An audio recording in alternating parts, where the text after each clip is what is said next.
The emperor stood naked, smeared in gold, shrieking to the walls that he was the sun itself. While he howled, his dogs in armor strangled guests for daring to blink. And here's the punchline. This wasn't even Caligula. That sniveling freak gets all the headlines. The horse senator joke, the drag god clown, the spoiled brat who stole senators' wives like candy. But beside the real monsters, Caligula was child's play. Rome crowned butchers who peeled men alive to cure headaches, pigs in purple who drowned harems for a whisper, degenerates who gnawed supper beside corpses, filth who handed power to vermin over men. So grab the railing. This staircase is slick with gore. Caligula was just the circus warm-up. The real freaks came after. 11 emperors so diseased, so rabid, they nearly rotted Rome into its grave. Elagabalus, Rome's gender-bending rose assassin. If the gods had vomited up a reality show called Extreme Royals, Elagabalus would have been the sick freak everyone secretly tuned in for. Not to admire, but to watch the wreck burn hotter. Crowned emperor at just 14, this brat treated the empire like his own diseased nightclub. His first order of business? Toss Jupiter in the gutter and demand everyone bow to a giant black meteorite from Syria, his beloved space rock, Gabal. Forget gods, Rome now worshipped a chunk of sky trash, but theology was just his warm-up. Elagabalus lived for grotesque spectacle. At his banquets, ceilings would collapse under a storm of rose petals, so thick that guests literally suffocated beneath the perfumed avalanche. Imagine choking to death because your emperor thought death by flowers was hilarious, and it got sicker. He paraded in women's gowns, screeched to be called empress, and offered piles of gold to any surgeon who could carve him into a woman. One day he strutted out as a goddess, the next a priest dripping in purple silks, but always bowing before his damn rock. He married 5 women, at least 2 men, and flaunted his chariot driver husband Heracles as the Empress of Rome. The empire was being run by a cross-dressing circus act who thought chaos was divine law. Finally, Rome snapped. Soldiers carved him apart and hurled his naked corpse into the Tiber like rancid meat. In Roman politics, that's how you got fired. Elagabalus didn't just get the pink slip. He was the pink slip, torn, bloodied, and dumped in the river. Nero, the rock star who torched his own city. Nero may be the only bastard in history who looked at flames devouring Rome and thought, "Bring me my lyre." The legend says he strummed and sang while his empire turned into a funeral pyre. Maybe exaggerated, but drama was his blood. He opened his reign by murdering his own teenage stepbrother, then turned on his mother, Agrippina, the Iron Woman running things from the shadows. First, he tried to drown her with a collapsing boat. She clawed her way through the water like some undead hag from a nightmare. So Nero did the simpler thing and had her stabbed to death. His love life? A freak's soap opera. He kicked his pregnant wife Poppaea to death during a tantrum. Then, drowning in either guilt or boredom, he snatched up a pretty boy named Sporus, who looked eerily like her. Nero castrated him, dressed him as a woman, and forced him into marriage. Closure, Roman style. As for the Great Fire, whispers say Nero lit it himself just to clear ground for his new toy. The Golden House, a sprawling, glittering hell palace with jeweled walls and a dining room that actually rotated. And while Rome smoldered into ashes, Nero pinned the blame on the Christians, turning them into grotesque lanterns, their burning flesh lighting his gardens at night. The Senate eventually had enough and branded him a public enemy. Nero fled, whining about how an artist was dying with him, before shoving a blade into his own throat. The empire sighed like a household finally rid of a rotten corpse. Commodus, the emperor who thought he was Hercules. Commodus was Rome's answer to some steroid-pumped influencer flexing on a mirror, except his mirror was the entire empire. Son of the philosopher king Marcus Aurelius, he inherited power and immediately declared himself the rebirth of Hercules. He stomped through the streets draped in lion skins, lugging a massive club, striking poses like the world's first gym, rat thirst trapping for statues. But the real sickness oozed out in the arena. Commodus didn't just watch gladiators. He demanded to be won again and again, hundreds of times. Except, of course, his opponents were blindfolded, tied like animals, or handed wooden swords. He butchered giraffes, ostriches, even elephants, soaking the sand in blood while senators sat weeping into their togas. And Rome paid dearly for his vanity. Commodus charged obscene sums for every stage fight, bleeding the empire's coffers just to watch himself play hero. He renamed the capital after himself, Colonia Commodiana, and even demanded the months of the year be renamed in his honor, a one-man cult of narcissism. But his own palace turned against him. His mistress slipped poison into his food. When that dragged too long, a wrestler finished the job, strangling the emperor in his bath. In Rome, even performance reviews were lethal. Domitian, Rome's paranoid tyrant, Imagine a boss so poisoned by paranoia he lined his palace walls with mirrors, twitching and glaring into every reflection, waiting for shadows of assassins creeping up from behind. That was Domitian, emperor, butcher, self-made god. He started out tolerable, even competent. Then the sickness in his skull rotted him hollow. Senators were executed for conspiracies that didn't exist, sometimes because of whispers, sometimes because they sneezed wrong. Every word, every breath became treason. He demanded to be called Lord and God in casual greetings. You couldn't mutter, "Good morning, Domitian." No, you had to choke out, "Good morning, Lord and God," or risk vanishing. Nothing screams joy like compulsory worship of a man who reeks of fear, but his depravity went lower still. He dragged Roman women into his private palace parties, forcing them into his bed under threat of disappearance. Refusal meant they were swallowed whole by silence and never seen again. The empire learned that under Domitian, obedience was survival, until finally even his own wife helped sharpen the knife. Palace staff stormed his chamber and drove blades into him, ending the reign of the coward tyrant in the very room he'd thought safe. Rome's revenge was total. Statues smashed, his name gouged out of monuments, his memory ripped apart like the carcass of a dog. That's how deep the hate ran. Caracalla,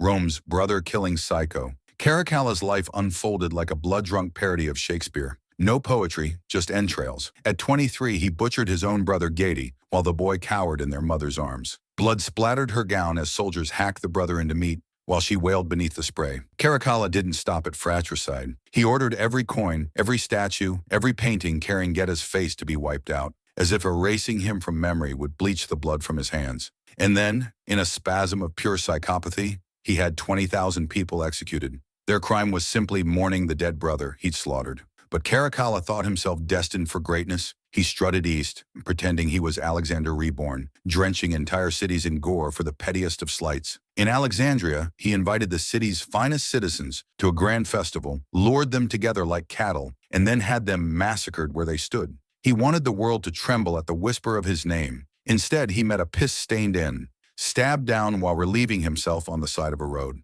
A god in his own diseased fantasies, but in truth, just a rabid dog gutted midstream. Justinian II, the noseless nightmare. Justinian II proved that sometimes losing your nose should be the final warning to quit. But this bastard didn't know when to stay buried. He began his reign in Byzantium halfway decent, but soon spiraled into a tyrant drunk on cruelty. Taxes bled dry, nobles tortured, dissenters slaughtered, until the people snapped. They rose, carved the flesh off his face, hacked off his nose, and hurled him into exile like trash. Most would have rotted in obscurity, not him. Justinian stewed in vengeance, plotting for years, a noseless ghoul dreaming of slaughter. And when he came back, he returned with something grotesque. A solid gold prosthetic nose. Picture it, a shimmering freak with a gleaming beak of metal, stalking into the throne room demanding loyalty. He clawed back his crown and went on a revenge tour that made hell itself look tame. He lined the streets with corpses, crammed prisons until they stank of rot, slaughtered anyone who had dared breathe against him. Then, just for emphasis, he killed at random, a mad reminder that his word was death. But gold can't stop fate. His own generals betrayed him, hacked off his head, and tossed the monster aside. A nose of gold won't buy mercy, and it sure as hell won't save a tyrant from karma. Ibrahim the Mad, Ottoman excess unchained. They called him Ibrahim the Mad, and the name barely scratches the rot. For the first 22 years of his life, he was locked like a prized animal in the Ottoman palace's gilded cage, a golden prison built to keep heirs from spilling blood too soon. When his brother died, Ibrahim crawled out into power, and his mind snapped like dry bone. His first obsession? Fur. Not just wearing it, smothering the palace in it. Walls, ceilings, pillows. His own sweating carcass wrapped in sable cloaks, so heavy he could barely drag himself through Istanbul's summer heat. He turned the empire's heart into a grotesque teddy bear tomb. But fur was only foreplay. Ibrahim lusted after massive women, sending agents across the empire to hunt down the fattest body alive. They delivered a 330-pound Armenian woman nicknamed Sugar Cube. He was so enthralled by her bulk that he showered her with a governor's throne in Damascus and a royal stipend, like the empire was his fetish toy. Then paranoia poisoned him. Convinced his 280 concubines were unfaithful, he ordered them tied into sacks and tossed into the Bosphorus like meat. Every single one drowned in the dark water. Only one clawed her way out alive, and the story slithered through Europe as proof that the Ottomans had gone rabid. Eventually, even his court spat him out. His own mother ordered him strangled, probably with fur-lined ropes, ending the empire's nightmare in a choke of betrayal. Qin Shi Huang, the mercury maniac. Qin Shi Huang, The tyrant who stitched China into one empire in 221 BCE raised the first Great Wall and buried an army of stone to watch him rot. Impressive on paper. In reality, he was a trembling freak obsessed with outrunning death. The bastard wanted to live forever, sending expeditions chasing fairy islands of immortals like a child hunting ghosts. When that failed, his alchemists handed him poison disguised as salvation, mercury pills. Liquid metal choking his brain, frying him from the inside while they whispered immortality. Instead, it made him the most paranoid wretch on earth. He carved the land with secret tunnels linking more than 270 palaces, so no one ever knew where the coward was sleeping. He never dared spend 2 nights in the same bed. Anyone who leaked his location, executed, their families exterminated as collateral. He torched libraries to erase history, decreeing that China's story would begin and end with him. Scholars who defied him were buried alive, 460 smothered beneath the dirt for daring to think. And when the poison finally claimed him, yes, mercury killed the fool, his officials were too scared to announce it. They hid his rotting corpse in a carriage, packed with carts of rotting fish to mask the stench, until they slunk back to the capital. Now he lies in a colossal tomb, rivers of liquid mercury flowing through his underground palace, bathing forever in the poison he thought would grant eternal life. A god in his fantasies, a corpse marinated in toxins in reality. Valentinian II, the exploding brain emperor. By the late Roman Empire, madness had become routine, but Valentinian II still managed to make his death look like a carnival of failure. He took the throne as a child, but his only true legacy was his volcanic temper, a rage so vicious it seemed carved into his veins. Witnesses said they'd watched the blood swell in his forehead until it looked ready to burst. And one day it did. In the middle of shrieking at an envoy who dared to bring him bad news, his face turned purple, his eyes rolled back, and the bastard dropped dead on the spot. Modern doctors mutter about an aneurysm, a blood vessel blowing apart in his skull. But strip away the medical jargon. Valentinian literally killed himself with his own fury. He screamed so hard his brain exploded. No assassin, no poison, no blade. Just a man so diseased with rage that his own body detonated in revolt. The emperor who ruled through tantrums became the emperor undone by one, reduced to a twitching corpse in a fit of blind fury. Adolf Frederick of Sweden, the man who ate himself to death. Sometimes depravity doesn't need bloodshed. Sometimes it's just gluttony so obscene it becomes its own executioner. Adolf Frederick, King of Sweden in the 18th century, wasn't remembered for cruelty, wasn't remembered for power. He's remembered as the fool who stuffed himself into the grave. On Shrove Tuesday, 1771, he sat down to a grotesque banquet. Lobster, caviar, sauerkraut, smoked herring, washed down with rivers of champagne. But that was only the warm-up. For dessert, he gorged on 14 servings of semla, his favorite pastry, dough bulging with almond paste and whipped cream. 14. By the end, his stomach swelled grotesquely, his servants whispering he looked ready to burst. Minutes later, he collapsed, drowned in his own excess, choked out of life by his own gut. Historians still call him the king who ate himself to death. No glory, no victories, no legacy but crumbs and cream smeared across his coffin. Imagine being remembered not for rule or reform, but because you couldn't stop shoveling sweets into your Henry VIII, the walking biohazard. Every road in hellish monarchy leads to Henry VIII, England's swollen butcher king. History remembers him for his 6 wives, remembers him for ripping England away from Rome because the Pope wouldn't let him trade in his first wife for a newer model. But the textbooks skipped the filth. By the end, Henry was a mountain of rot, 400 pounds crammed onto a 6'2" frame, legs ulcerated and oozing pus. The stench of his rotting flesh clung to him like a curse. Courtiers claimed they could smell which room he infested from 3 chambers away. His doctors drained pints of pus from his thigh daily as if they were tapping a keg of decay. His bulk demanded custom furniture, mechanical lifts just to haul his carcass onto a horse, and his appetite was monstrous. Breakfast alone meant half a roast chicken, half a pig, pies, gallons of ale, and that was just to begin the day. When death finally came in 1547, it wasn't merciful.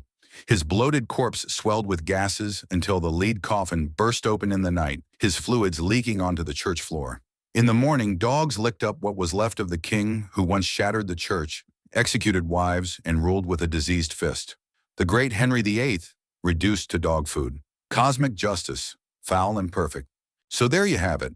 A lineup of monarchs so diseased in mind they make Caligula look like a tame uncle with bad hobbies. Power didn't just twist them, it drove them into madness, cruelty, and rot. And next time your boss drags you to a pointless meeting, remember, at least he isn't naked in gold dust, shrieking that he's the sun god. Perspective, my friends.